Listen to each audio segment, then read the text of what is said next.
আসসালামু আলাইকুম শিক্ষার্থীরা। আজকে তোমাদেরকে এমন একটা টেকনিক শিখিয়ে দেব, যার মাধ্যমে তুমি যেকোনো ভগ্নাংশের হরের লসাগু করা ছাড়াই তুমি খুব সহজেই ভগ্নাংশগুলোর যোগ বা বিয়োগ বের করে ফেলতে পারবা।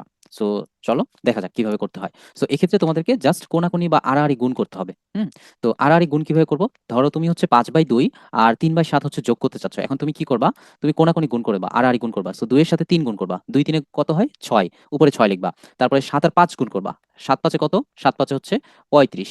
এই যে আমরা যোগ করছি না, মাঝখানে কোন চিহ্ন? যোগ। তাহলে ৩৫ আর ৬ যোগ করে দিবা। ৩৫ ৬ যোগ করলে কত হয়? ৪১। তার মানে লব ৪১। তুমি লব পেয়ে গেছো। আর হর কত হবে? তুমি জাস্ট নিচের সংখ্যা দুইটা গুণ করে দিবা। বাস।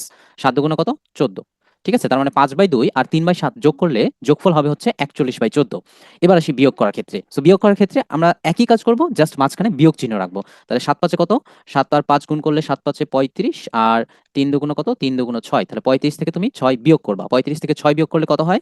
২৯। তার মানে লব হচ্ছে ২৯ আর হর কত? ৭ দুগুণ ১৪। তাহলে ২৯/১৪ হচ্ছে বিয়োগফল। সো এভাবে কিন্তু খুব সহজেই তুমি কোনাকুনি গুণ করার মাধ্যমে যেকোনো ভগ্নাংশের খুব সহজে এবং দ্রুত যোগফল বা বিয়োগফল বের